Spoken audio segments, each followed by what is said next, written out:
belajar hari ini, alangkah baiknya kita berdoa dulu sesuai dengan kepercayaan masing-masing. Ketua kelasnya boleh dipimpin doanya. Bersiap. Membaca doa.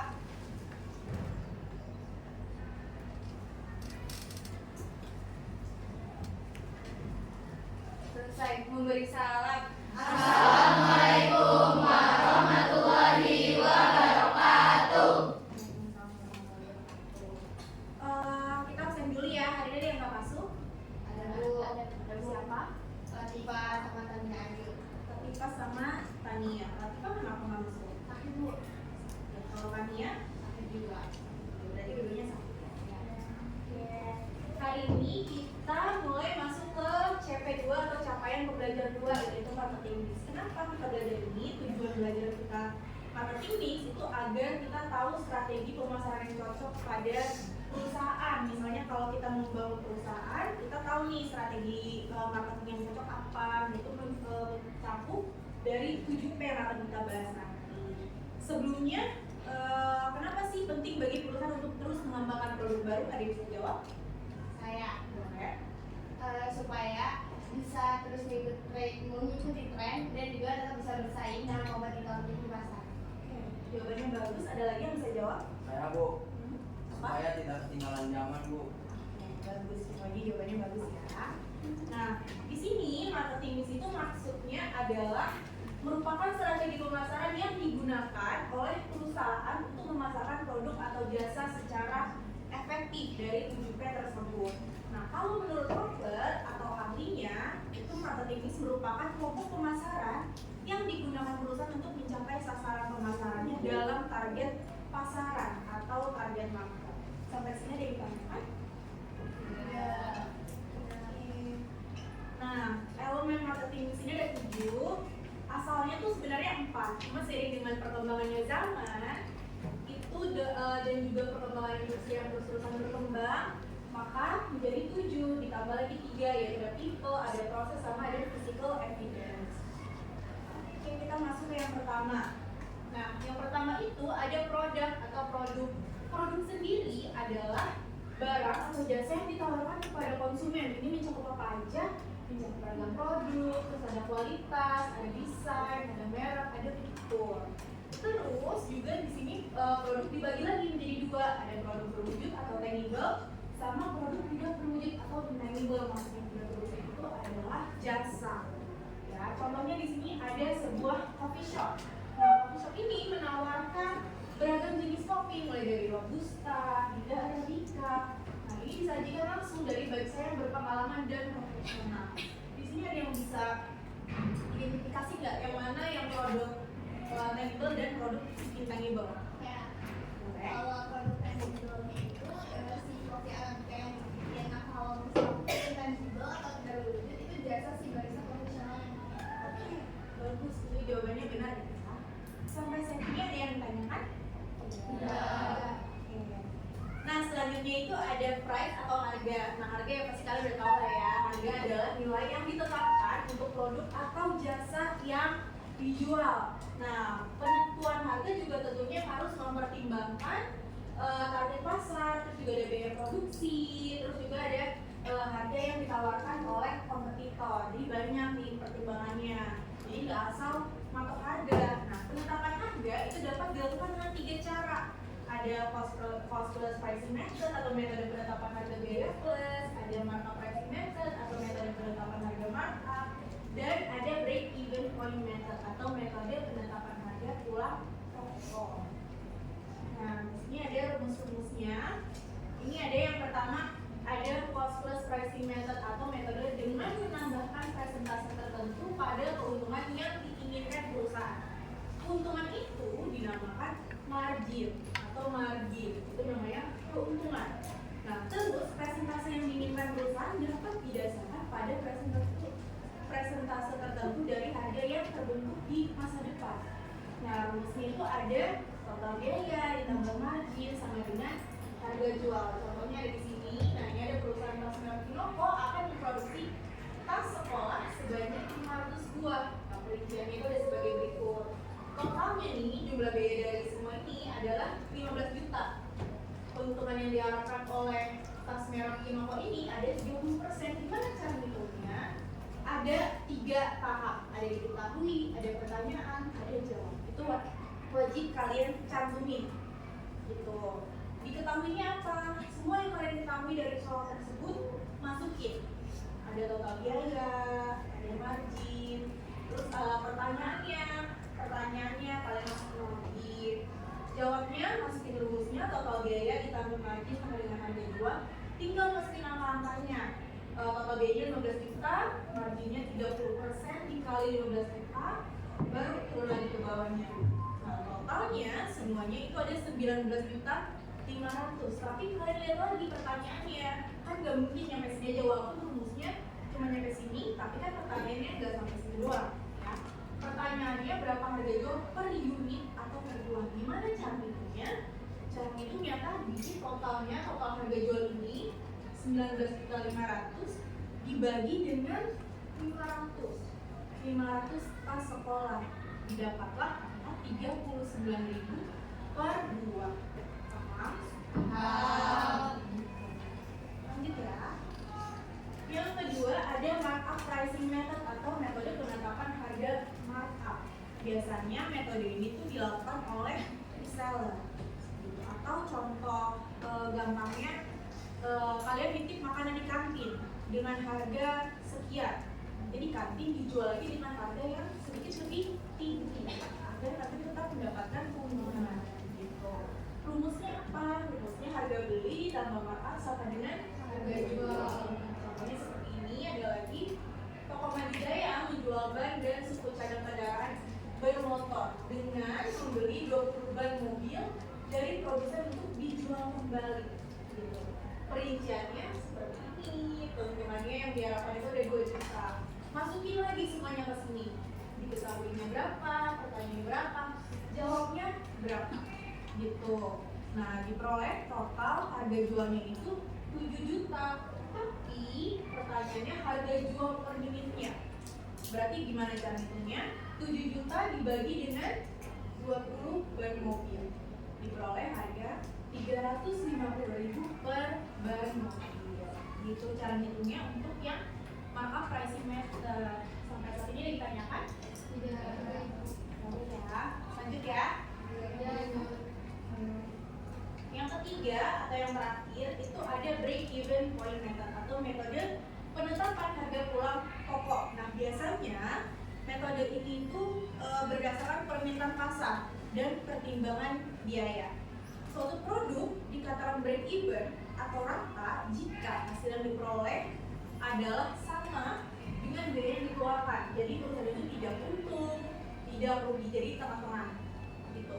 Perusahaan akan mendapatkan keuntungan apabila penjualan telah melalui titik pulang pokok atau titik impas, atau dalam istilahnya adalah break even point atau BEP gitu.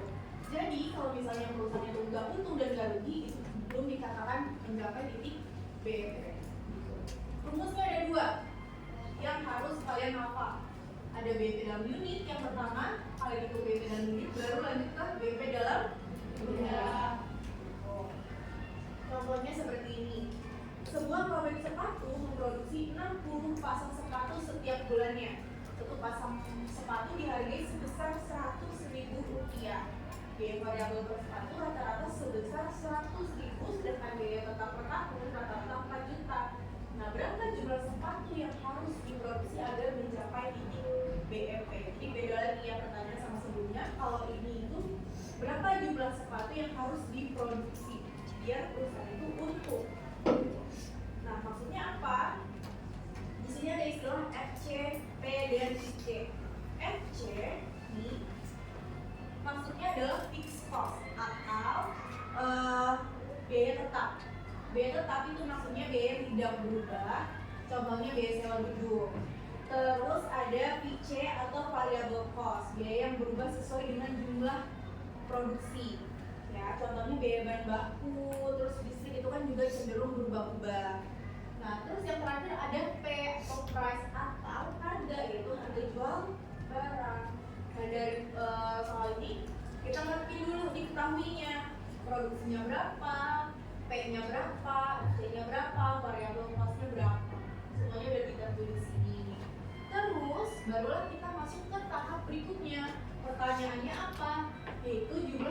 yang harus diproduksi agar mencapai titik BFP gitu. Jawabnya gimana? Jawabnya pertama ada BFP dalam unit dulu, kita hitung, masukin rumusnya FC dibagi P dikurangi IC, masukin semua angka-angkanya ke sini, diperolehlah 80 sepatu.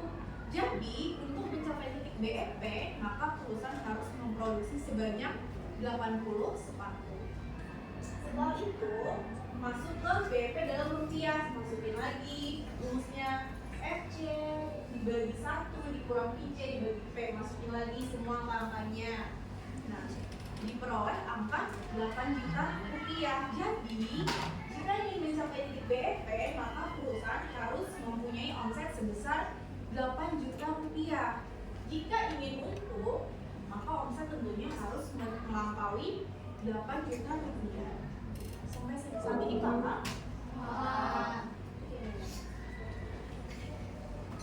Yang ketiga ada place atau lokasi ya. Tentunya lokasi itu mengacu pada tempat di mana produk kita tuh dijual atau perusahaan itu menetap dan bagaimana produk didistribusikan kepada konsumen. Terdapat 3 tipe interaksi antara penyedia jasa dengan konsumen yang berkaitan dengan lokasi. Yang pertama ada konsumen mendatangi penyedia jasa, contohnya kita ke outlet tertentu, kita ke mall, itu kita mendatangi penyedia jasa. Yang kedua penyedia jasa mendatangi konsumen.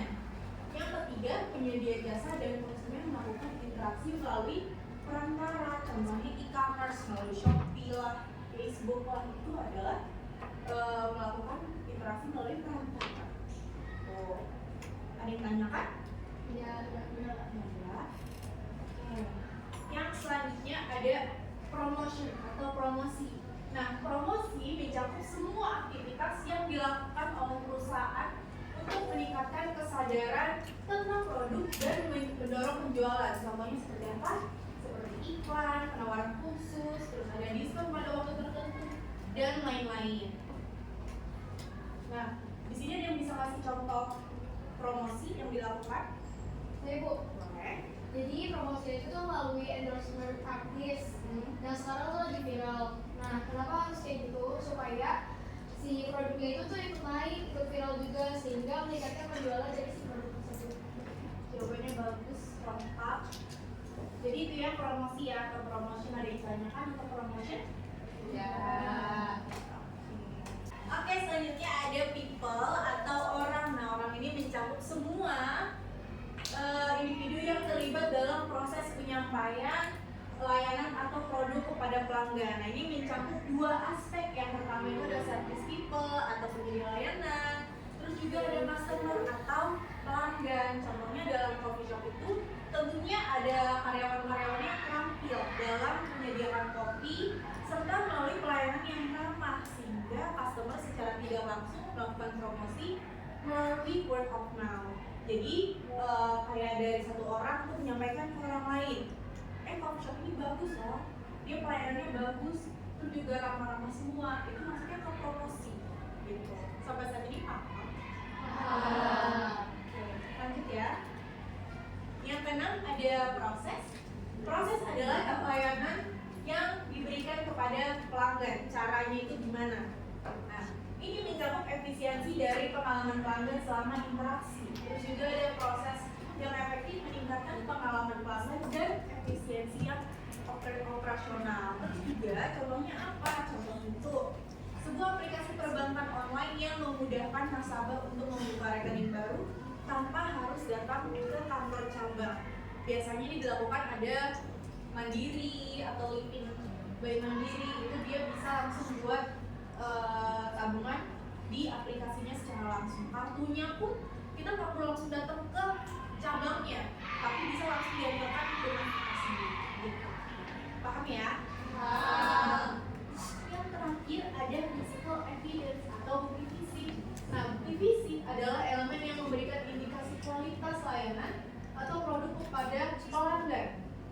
Contohnya seperti desain interior atau kemasan. Jadi bukan produknya itu dalam sudah jadi gitu ya, tapi eksterior, desain eksterior dan interior pun itu sama pentingnya bagi dengan produk gitu.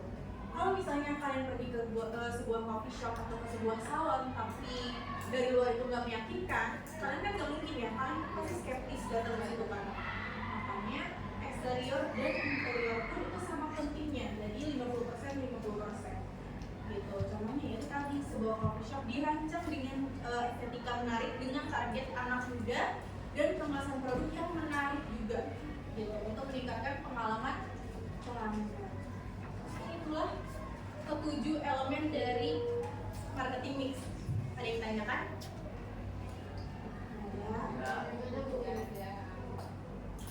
Oke, selanjutnya ada tugas ya. Coba kalian kerjain dulu soal berikut di buku tulisnya masing-masing. Sebuah pabrik tas memproduksi 400 buah tas setiap bulannya dengan warna dan bentuk yang beragam. Harga per buahnya 200.000, terus juga biaya variabelnya 100.000. Biaya tetapnya itu ada 6 juta. Maka berapa jumlah tas yang harus diproduksi agar perusahaan mencapai titik BP? Coba kalian kerjakan dulu di buku masing-masing.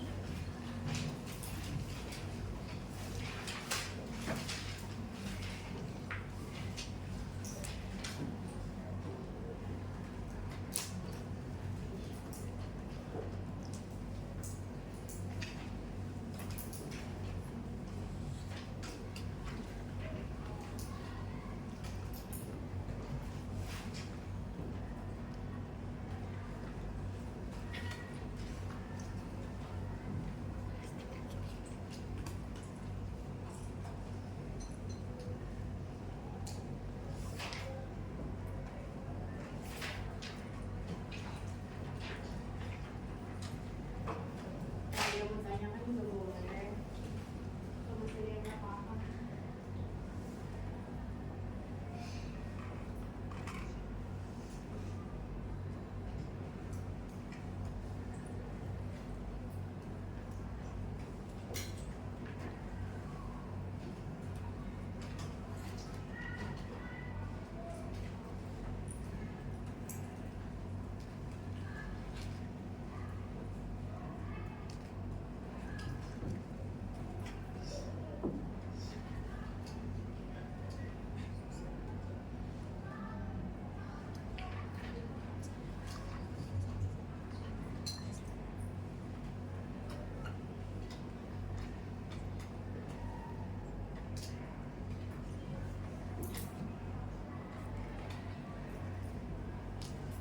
Ada yang udah?